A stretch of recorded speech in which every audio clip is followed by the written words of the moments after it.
How's it going, guys? Coffee here. Today I wanted to go over the swap to mind control for the Thea 3, fully leveled using Haunting Abomination and just doing the hit based version of that. And then we have since swapped over to mind control at around level 75, 76. Well, I guess when you get to level 76 maps. So once you actually surpass that, you pretty much are waiting to where you can get gear with tier 3 affliction effect mods on there. And that's basically what you're looking for in order to get yourself to where you can make the transition over to mind control and where the damage will be better. I will caveat that this does part of what makes mind control a lot better is just the pet support is just better for mind control than for haunting abomination when it comes to scaling things, and because affliction effect just has better scaling overall over basically just the other skills. So the deterioration is really good early game. You can get quite a bit of scaling on it, but it's hard for it to keep up with the amount of scaling you can get from affliction effect, because you're looking at 100% multiplier on basically every single piece of gear with affliction effect, or like 60% minimum, and you only have maybe 4 or 5 of those at most with deterioration. So it just, the total amount that you can scale it is not as high. I did get a little bit lucky with the pet here. It seems like they are kind of basically pushing it to where you can kind of push any of the new pets to like level 6 if you really want to. Without too much. Again, I have some like creator primo, so I didn't actually spend anything for it, but it did end up leveling it up pretty fast. So either way, getting this up, if you can get it to level 2, it's already a little bit of a bump. If you can get it to level 4, it's another bump, and a level 6, it's another bump again. But the pets you do want to be using here: Abyssal King Soul for reaping cooldown recovery. You want to be using Bonnie for extra channeling stacks. And then you want to use this Portrait of the Fallen Saintless if you have her. If you don't have her, and you do have a good affliction pet instead, you can run either the affliction pets here, preferably this one, Fire Swordsman, just because you want to be reserving some of your life, so you can't really take advantage of Firewing like you can on other builds, because you're gonna be wanting to reserve some of your life.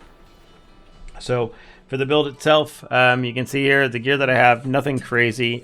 These are tier 3 affliction mods. I haven't fully crafted anything. I don't have the reaping duration that you'd want on here. I do have this decaying blessing necklace. I did end up just getting this as a drop from the boss, but apparently the roll on this is decent. I got a mineral here, but I got a decent sealed mana compensation roll. So this has helped here to where I'm not using too much extra mana, and it does allow me to use some extra. I'm able to use Corrosion Imbue a little bit easier than some other people have been able to do. So keep that in mind. If you do need to swap things out, you could always just remove Corrosion Imbue. It's not the end of the world to not have it. It just means you end up with slightly less wilt chance for your Haunting Abomination. So for your rings, you do want these Unholy Prayer Rings for now. It's hard to beat basically blessing stacks. Every blessing stack's a 15% multiplier in the build, so those are really good. Even this +1 to all skills levels is probably supposed to be a blessing stack, so make sure you are doing your league mechanic. The belts that do come back do have blended mods already on them, so that's really nice. So just make sure you keep spamming it with that lower level basically metal, and it'll continue to give you a chance of basically getting these belts back. Try to get one with any blessing on it. It doesn't really matter which blessing it is. I think those are, again, better than this all skills here. So I should have crafted on that other one I have. I have another belt already in my stash that has a blessing, and I probably should have done it. But so for your chest, you do want to find one of this Gauze of Phantom Skin.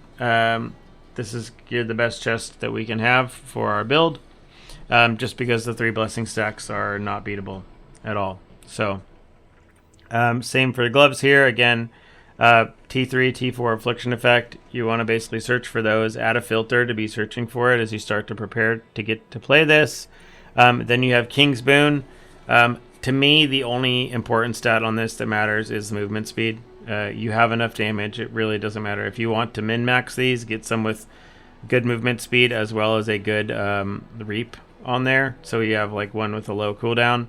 But at the end of the day, like you're going to get enough reaps and enough reap cooldown recovery that it doesn't matter what one is on here. It really doesn't matter at all. So for your wands, you do have these wands here. This wand is closer to kind of what we want on a wand here, which is basically this reaping duration, erosion damage, affliction effect, damage over time here, and then a reap, and then this life for now. Later on, what you would actually want this life to actually be would be this int here, if you can actually get it to land. Oh, I did. There we go.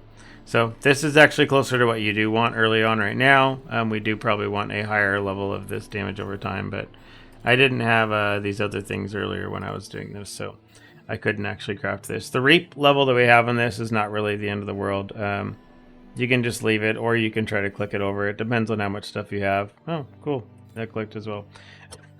Apparently, I just needed to show you guys what we're trying to craft here, and then we actually ended up hitting it. So same thing here for this erosion damage. As long as you have a little bit of affliction per second, you're already kind of getting it. You probably have it already through your gear. Getting it on one of these is fine as well versus the other one. Again, same thing. Second wand, you'd want the same thing here, where again, I want int if I can get it. We'll see. I don't have that many of these matchless embers, so just try to craft these. Again, try to get a wand or a scepter that hopefully already has these mods kind of coming on it. The int, so you can basically add a filter looking for wands or scepters rather that already have the int or the reaping duration, since that's the harder mod to get. With matchless embers, you can focus on that. For the slates, you do want to find a single slate that has at least blur per 5 stacks of wilt. And then other than that, you're looking for slates you want to get one of each slate that has each blessing on it, because again, 15% multiplier. And then slates if you can get with movement speed or anything. I haven't actually bought any slates for this yet, so let's go ahead and go over the tree. You are running Goddess of Deception here. For now, you just take, again, this damage. You do need this skill cost right now, so because we are running on 0 mana, and then you're taking this movement speed here, and then we are taking this affliction effect, this reap, and this persistent, this erosion damage, and this additional damage applied to life here. We do swap these over to Windwalk, and this stays on Forbidden Power. Eventually, when you get your Valerie's Night Stroll boots, you will swap this to Subtle Impact, because you'll always have Blur up, and then you'll be stacking Blur Effect, which will make this a little bit better as well. So you'll be getting more damage without the downside of this as well. So hopefully you can find one of those on like a pedigree as well. So that is kind of the goal for this overall. But then we have Shadow Master here, which is taking Dirt. And then you are taking Twisted Belief. This is another one where Twisted Belief versus Beyond Cure does probably need to be tested. This might be multiplicative. I mean, I can just test it right now to see the damage on the two of these, just kind of see if this comes out ahead. But they should pretty much be close to a wash overall, I think. I don't know if this is because I just upgraded my weapon, or if this is just because the two are pretty close to each other right now. But yeah, so this is what we're looking at. This is with Beyond Cure. And then let's go ahead and swap it over here to Twisted Belief. So if you can get away with doing this and having more resistance, then this is obviously the way to do it. To just run it on Beyond Cure. But yeah, Beyond Cure, or the Twisted Belief is slightly more for now. I presume once you get to skill level 30, then the other one might come out ahead slightly, just because the amount of bonus that you get for skills after level 30 starts to go down. But you'll have to test it kind of to find out. So yeah, then for our last traits here, we have Psychic Tree. We are taking Affliction, and then because we are getting more with less from our boots, we are just taking Verbal Abuse, and we're running a second curse on our stuff. You're taking damage over time, the skill effect duration, reaping duration, and then reaping cooldown recovery, affliction, and then additional damage to cursed enemies. In the Shadow Master trace, one of the big ones we are taking for multipliers here, as well. We're taking this multiplier here for having both sealed mana and life. And then we are doing the same thing down here. We're getting our +1 level. And then we have this additional damage applied to life down here for this over here. And then, again, additional damage to cursed enemies over here.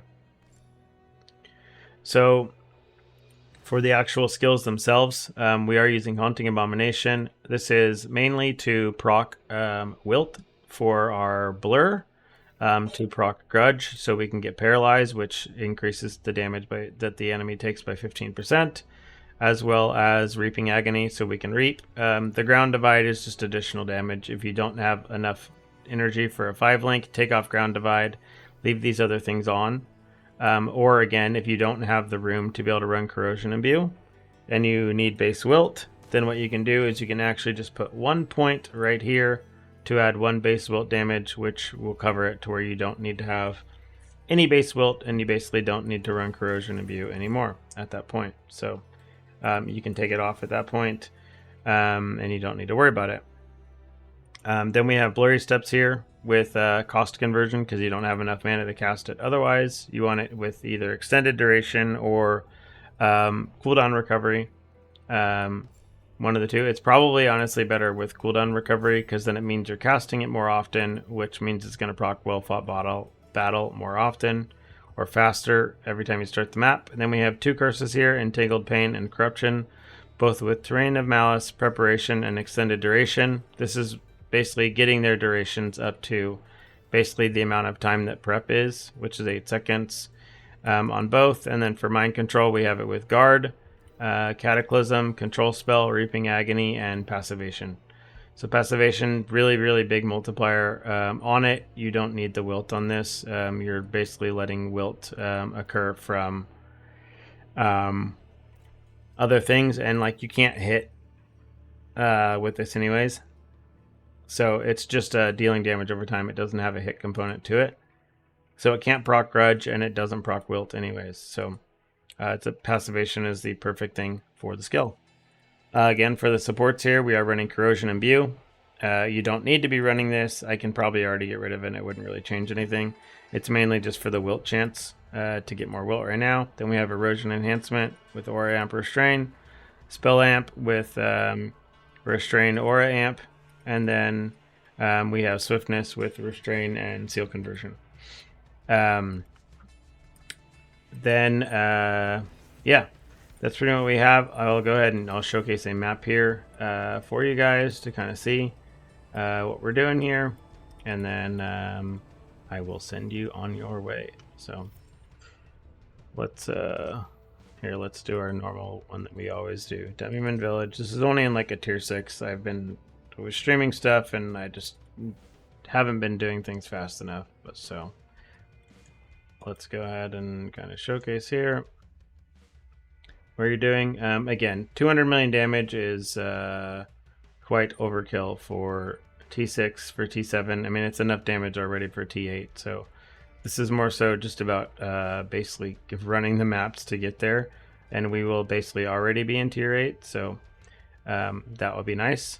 So yeah, you can do it. I do know I am getting quite a bit of extra little damage from the pet because it's just a multiplier, right? Because it multiplies with itself. It adds up a little bit. So if you're only getting like 150 million or something instead, don't fret. Just again, get slightly better gear and you'll be okay. You'll still have enough damage to carry yourselves to tier 7, so you can go and craft like tier 2, full tier 2 items with Affliction and Reap and stuff, and you'll be cruising really easy. So there you have it. Yeah, if you check the spreadsheet, I've posted the builds that I was using for running Haunting Abomination. If you check the ladder, a lot of people are just running Haunting Abomination all the way to get their T7 Traveler. It's probably a little bit faster at first because you don't have to deal with any of the movement speed stuff from Mind Control. Or they may just be zooming the maps and skipping stuff. I'm not sure. I've been doing the league mechanic and stuff. So yeah, if you have any questions, leave them in the comments down below. And other than that, see you in the next one.